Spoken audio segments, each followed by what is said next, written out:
afternoon, History Geeks. I am here at the famous Clowser House in Winchester, Virginia. According to historians, this house is about 250 years old. But today we're not really going to talk as much about the house as the Clowser family who's lived here for generations. So a couple of weeks ago, I was told this really heartbreaking story about the Clowser family during the French and Indian War. So right after the French and Indian War, right after the peace treaty was signed, the Delaware Indians that lived in this area, they did not heed the peace treaty. And they came down here with a war party and attacked the settlers down here. And one of the areas they attacked was a place called Leon's Cabin, which is right down this way. And Mr. Clowser and his two sons were at that cabin with several other settlers, and they were killed. So Mr. Clowser and his two sons were killed there. And then a lot of the settlers split up and fled to Mr. White's house. Now, Mr. White's house was fortified during the French and Indian War, so a lot of people, when these attacks would happen, they would flee to Mr. White's house. So these settlers fled to Mr. White's house, but a lot of them didn't get there. They were attacked by the Indians. The Indians caught up with them, either killed them or took them as prisoners. Now, Miss Clowser and her two daughters, they were taken as prisoners, and they were prisoners for about 6 to 7 months. They were finally released, which is good. Once they were released, they came back here to live in this house. And over the generations, the Clowser family has lived here, and they've had to live with that terrible event, and they've passed it down through the generations. That's why we know about it today. So, without further ado, now we're going to go over to the cemetery and take a look at the Clowser family cemetery. There's actually a story about the Clowser family cemetery that's pretty sad as well. So, let's go take a look at it. Hi, History Geeks. So we are now at the Clowser Cemetery, just right by the house. So I'm going to show you the house and around the area and the cemetery to give you an idea of what this looks like. So this is the area around the house. Here's the house over here. I was just over there by the flags.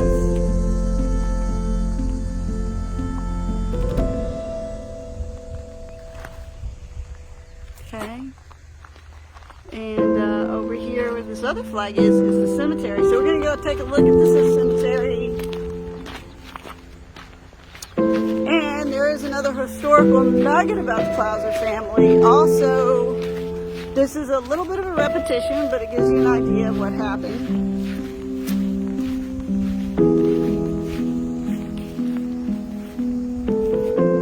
So here is the plaque for the Clowser family cemetery. So after the Delaware Indian massacre at Lloyd's Cabin, I said Leon, sorry, Lloyd's Cabin on June 1st, 1764, Henry Clowser and his two sons, Jacob and John, were returned and buried on this plot of land within sight of the original Clowser cabin.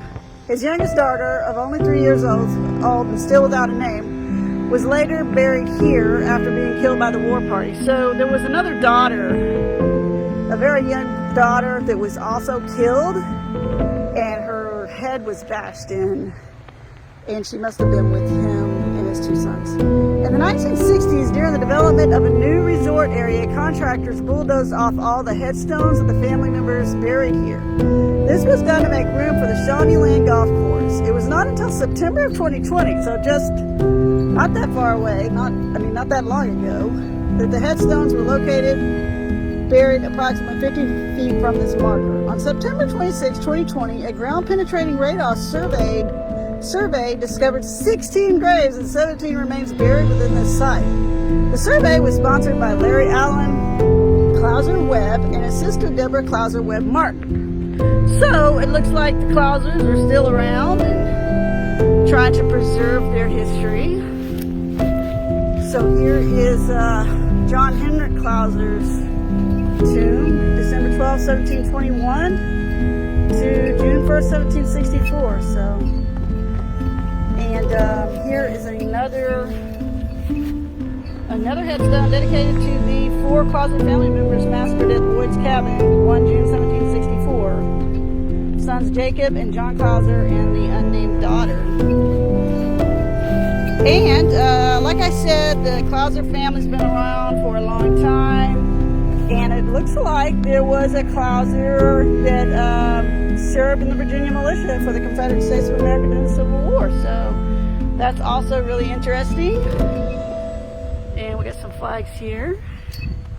Appeal to Heaven. Some of you are familiar with that one. It's been on a lot of Revolutionary War movies. And there are other tombstones here that people have laid flowers to.